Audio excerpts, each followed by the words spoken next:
Hello. There comes a two-pack. Yes, yet another two-pack that I've been waiting to unbox from Hasbro. It is the very recent Destroyer and Thor two-pack from the Avengers 60th Anniversary of Earth's Mightiest Heroes. Guys, the Destroyer theme of these two-packs recently has been a pretty big deal. But this is the first time recently that they've made a Destroyer armor for Marvel Legends. I think it's the first time they've put it in this scale, and it's huge. I'm very stoked for this. It's also one of my favorite costumes for Thor, because wasn't actually Thor, I don't think. Anyway, we're going to unbox him, and we're going to check this out. Stick around. I'm Dan Umpton, and this is the Doomcast.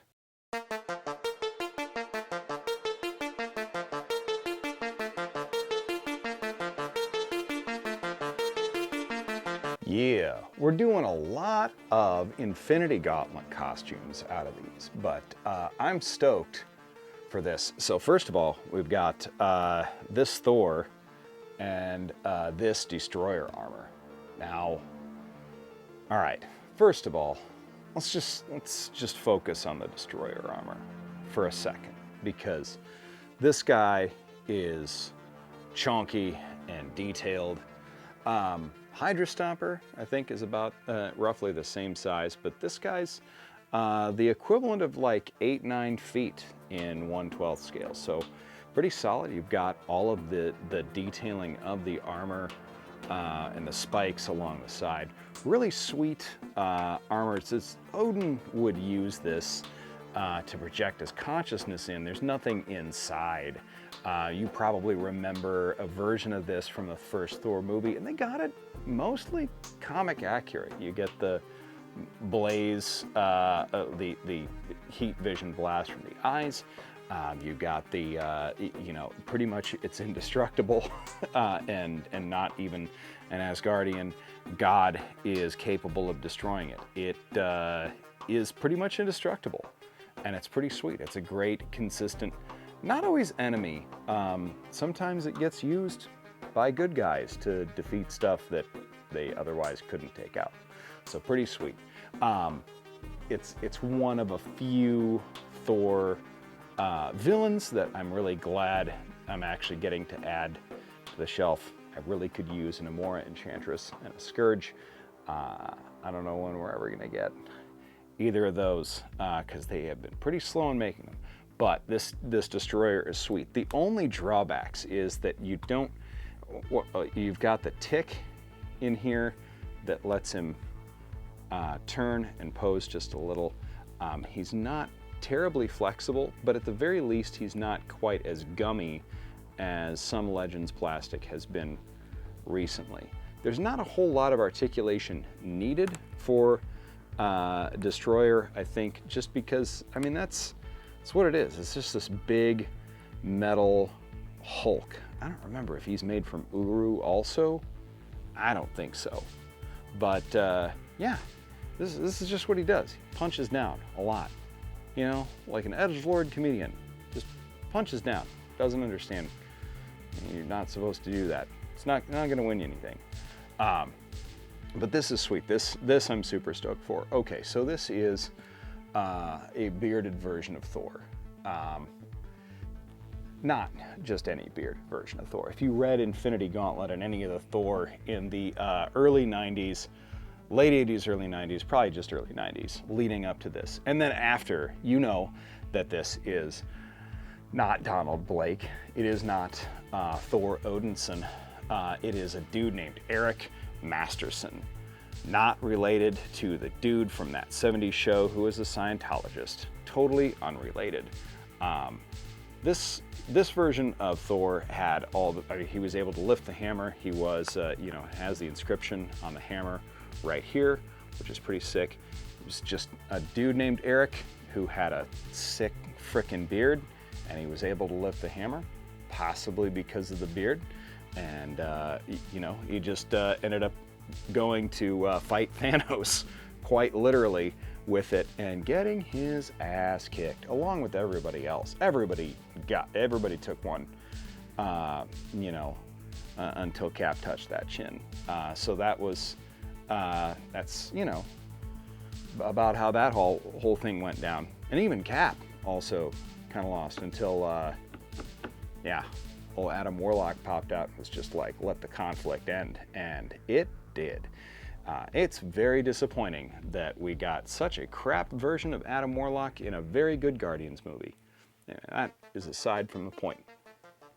This is a pretty good version of a Thor figure here.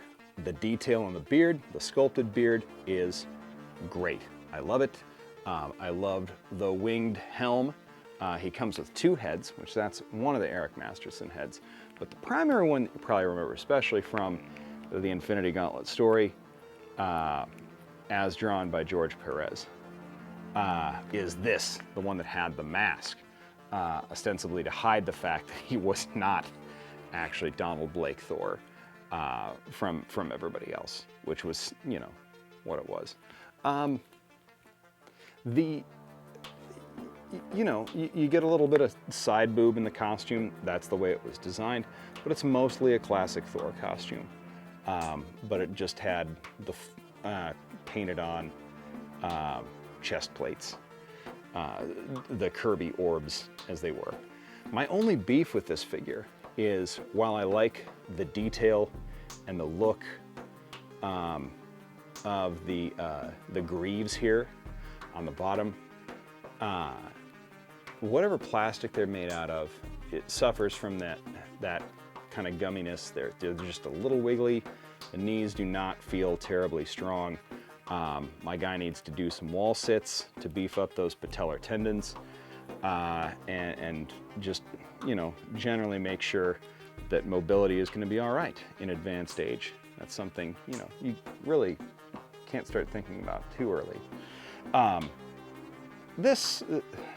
It's still a sweet Thor, despite the fact that those knees feel like, gosh, I just don't really want to pose those too hard and put too much pressure on it, because I'm concerned about how they're actually going to work and operate.